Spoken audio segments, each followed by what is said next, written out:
श्रीमद् भगवद गीता पहला अध्याय। धृतराष्ट्र बोले, हे संजय, धर्म भूमि कुरुक्षेत्र में इकट्ठे हुए युद्ध की इच्छा वाले मेरे और पांडु के पुत्रों ने क्या किया?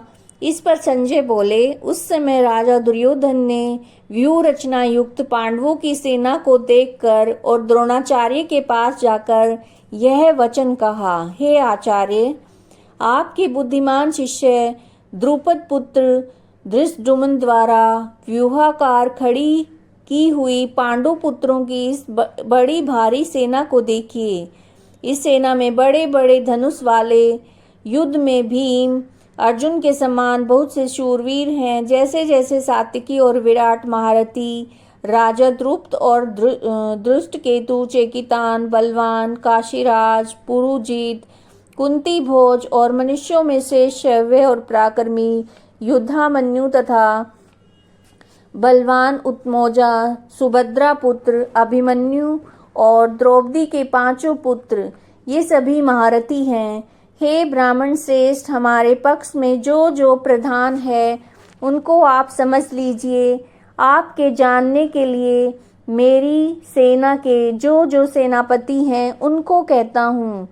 एक तो स्वयं आप और पितामह भीष्म तथा कर्ण और संग्राम विजयी कृपाचार्य तथा वैसे ही अश्वत्थामा, विकर्ण, सोमदत्त का पुत्र भूरिश्रवा और भी बहुत से शूरवीर, अनेक प्रकार के शस्त्र और अस्त्रों से युक्त, मेरे लिए जीवन की आशा को त्यागने वाले, सब के सब युद्ध में चतुर हैं। भीष्म पितामह द्वारा रक्षित हमारी वह सेना सब प्रकार से अजेय है।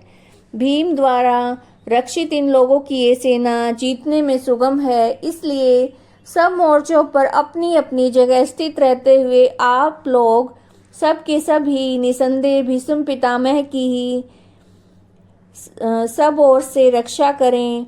इस प्रकार द्रोणाचार्य से कहते हुए दुर्योधन के वचनों को सुनकर कौरवों में वृद्ध बड़े प्रतापी पितामह भीष्म ने उस दुर्योधन के हृदय में हर्ष उत्पन्न करते हुए उच्च स्वर से सिंह की नाद के समान गरज कर शंख बजाया और उसके उपरांत शंख और नगाड़े, ढोल, मृदंग, नृशादी बाजे एक ही साथ बजे। उनका वह शब्द बड़ा भयंकर हुआ। उसके अनंतर सफेद घोड़ों से युक्त उत्तम रथ में बैठे हुए श्री कृष्ण महाराज अर्जुन ने भी अलौकिक शंख बजाए। उनमें श्री कृष्ण महाराज ने पांचजन्य नामक शंख, अर्जुन ने देवदत्त नामक शंख बजाया। भयानक कर्म वाले भीमसेन ने पौंड्र नामक शंख बजाया। कुंती पुत्र राजा युधिष्ठिर ने अनंत विजय नामक शंख और नकुल और सहदेव ने सुघोष और मणि पुष्पक नाम वाले शंख बजाए। शेष धनुष वाले काशीराज और महारथी शिखंडी और धृष्टद्युम्न और राजा विराट और अजय सात्यकी तथा राजा द्रुपद और द्रौपदी के पांचों पुत्र और बड़ी भुजा वाले सुभद्रा पुत्र अभिमन्यु, इन सब ने ही राजन अलग अलग शंख बजाए।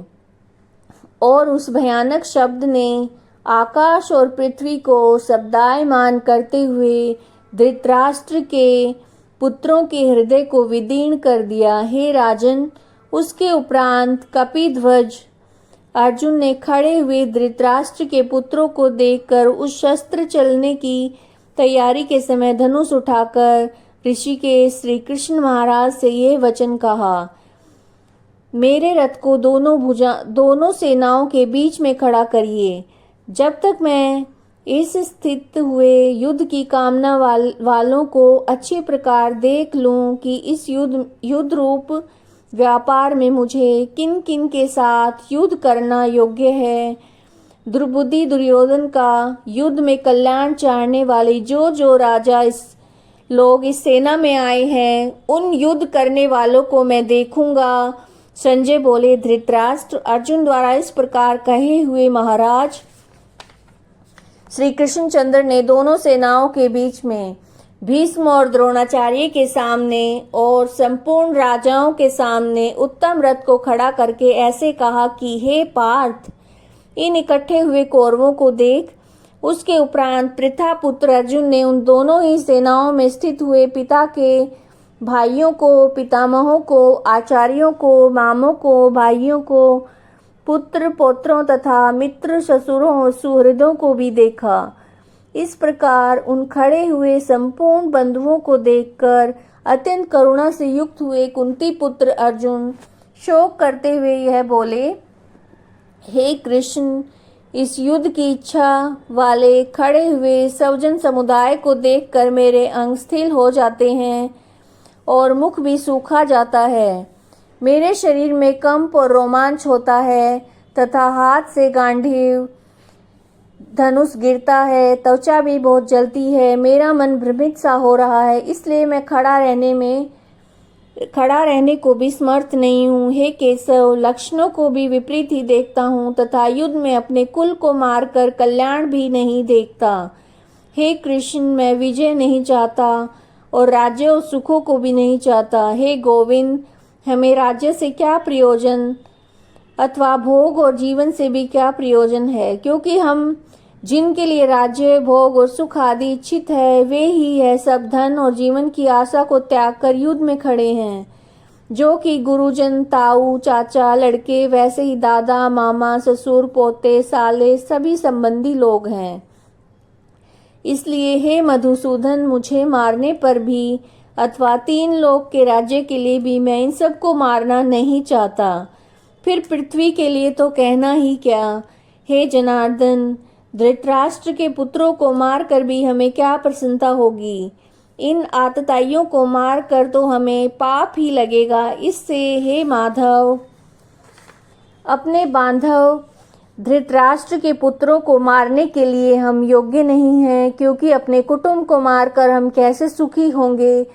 यद्यपि लोभ से भ्रष्टचित हुए लोग कुल के नाशकृत दोष को और मित्रों के साथ विरोध करने में पाप को नहीं देखते हैं, परंतु हे जनार्दन, कुल के नाश करने से होते हुए दोष को जानने वाले हम लोगों को इस पाप से हटने के लिए क्यों नहीं विचार करना चाहिए, क्योंकि कुल के नाश होने से सनातन धर्म नष्ट हो जाते हैं और धर्म का नाश होने से संपूर्ण कुल को पाप दबा लेता है। तथा हे कृष्ण, पाप के बढ़ जाने से कुल की स्त्रियां दूषित हो जाती हैं। स्त्रियों के दूषित होने पर वर्ण संकर उत्पन्न होता है और वह वर्ण संकर कुल घातियों और कुल को नरक में ले जाने के लिए ही होता है। लोप हुई पिंड और जल की क्रिया वाले इन पितृलोक भी गिर जाते हैं और वर्ण संकर कारक दोषों से कुल घातियों के सनातन कुल धर्म और जाति धर्म नष्ट हो जाते हैं। हे जनार्दन, नष्ट हुए कुल धर्म वाले मनुष्यों का अनंत काल तक नरक में वास होता है, ऐसा हमने सुना है। अहो, शोक है कि हम लोग बुद्धिमान होकर भी महान पाप करने को तैयार हुए हैं, जो कि राज्य और सुख के लोभ से अपने कुल को मारने के लिए उद्यत रहते हैं। यदि मुझ शस्त्र रहित न सामना करने वाले को शस्त्रधारी धृतराष्ट्र के पुत्र रण में मारे तो वह मारना भी मेरे लिए अति कल्याणकारक होगा। संजय बोले, रणभूमि में शोक से उद्गीन मन वाले रणभूमि में शोक से उद्गीन यानी कि शोक से जिसका मन बेचैन हो, ऐसे मन वाले अर्जुन इस प्रकार कहकर बाण सहित धनुष को त्याग कर रथ के पिछले भाग में बैठ गए। यह श्री भगवत गीता का पहला अध्याय संपूर्ण हुआ। अगर मुझसे कोई भी त्रुटि हुई है तो मुझे क्षमा करें। जय श्री कृष्ण।